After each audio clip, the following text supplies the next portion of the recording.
Assalamualaikum warahmatullahi wabarakatuh. Kami dari kelompok 9 Praktikum Anatomi Hewan Pendidikan Biologi Universitas Muhammadiyah Surakarta. Pada latihan satu ini kami akan mempresentasikan tentang aparatus opercularis dan sistem respirasi pada kasus osteosis. Kami yang beranggotakan 3 orang. Yang pertama yaitu saya sendiri, Septian Indra Wijaya, NIM A4 2019-0033. Untuk selanjutnya yaitu Vina Tamama, NIM A4 2019-0034. Dan yang terakhir Tia Anissa, NIM A4 2019-0036. Sebelum itu saya akan menjelaskan sedikit tentang osteosis. Materi osteosis. Osteosis atau yang disebut juga dengan ikan bertulang sejati adalah kelas dari anggota hewan bertulang belakang yang merupakan subfilum dari Pisces. Dinamakan ikan bertulang sejati karena memiliki rangka dari tulang sejati. Kulitnya ditutupi dengan sisik dan memiliki kelenjar yang menyekresikan mukus atau lendir, sehingga kulitnya menjadi licin. Kelompok ikan ini dianggap sebagai titik awal dari perkembangan anatomi dan struktur tubuh yang masih sederhana sehingga banyak digunakan dalam kegiatan praktikum. Pada ikan, proses pernafasan yang umumnya dilakukan yaitu dengan menggunakan brankia atau biasa kita sebut dengan insang. Insang ikan juga mengalami perkembangan sebagaimana dengan organ-organ yang lainnya. Ikan-ikan bertulang sejati ini memiliki insang yang tertutup oleh aparatus opercularis atau tutup insang. Tutup insang ini terletak di bagian kanan dan kiri belakang kepala ikan. Aparatus opercularis atau biasa kita sebut dengan tutup insang memiliki bagian-bagian seperti yang kita lihat pada gambar. Bagian yang pertama yaitu operculum. Pada operculum sendiri itu terbagi menjadi 4 bagian. Yang pertama yaitu os operkuler.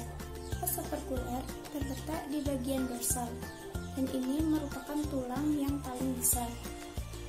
Lalu bagian yang kedua yaitu os praoperkuler terletak di karnial dan ini merupakan tulang kecil yang melengkung berbentuk seperti sabit.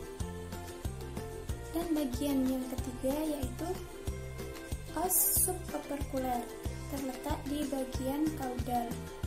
Dan bagian yang keempat yaitu os interpreoperkuler terletak di bagian sentral dan merupakan tulang kecil yang berada di antara os operkuler dan os preoperkuler.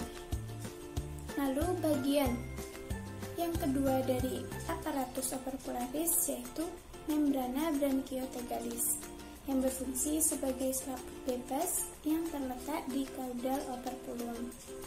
Dan bagian yang ketiga dari aparatus opercularis yaitu radibranchiostegi merupakan tulang-tulang kecil bengkok yang berfungsi sebagai penyokong membrana branchiotegalis letak di bagian leher yang sempit disebut isthmus.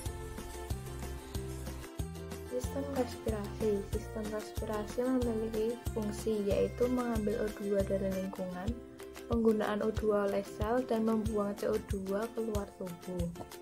Sistem respirasi pada Cyprinoscarpio dibagi menjadi 4, yaitu pertama, arcus branchialis merupakan jalur pernapasan atau arterial dan jalur arteriovenous yang berasal dari pembuluh darah filamen yang berhubungan langsung dengan respirasi dan sirkulasi. Tersusun dari bahan tulang sehingga berfungsi sebagai penyokong insang dan sebagai tempat melekatnya tulang tapis insang dan daun insang. Yang kedua, lembar branchia berwarna kemerahan. Tiap lembaran insang terdiri dari sepasang filamen dan tiap filamen mengandung banyak lapisan tipis atau lamela. Yang ketiga, tapis insang atau gilraker merupakan sepasang deretan batang tulang rawan yang pendek dan sedikit bergerigi, melekat pada bagian depan dari lengkungan insang, berfungsi untuk menyaring air pernapasan. Yang keempat, Hemibranchia, disebut juga lembaran insang. Berwarna merah, terdiri dari jaringan lunak yang melekat pada arcus branchialis. Hemibranchia mengandung banyak pembuluh darah sebagai cabang arteria branchialis, sehingga di sana terjadi pertukaran gas. Mungkin sekian dari kelompok kami, kurang lebihnya kami mohon maaf. Wassalamualaikum warahmatullahi wabarakatuh.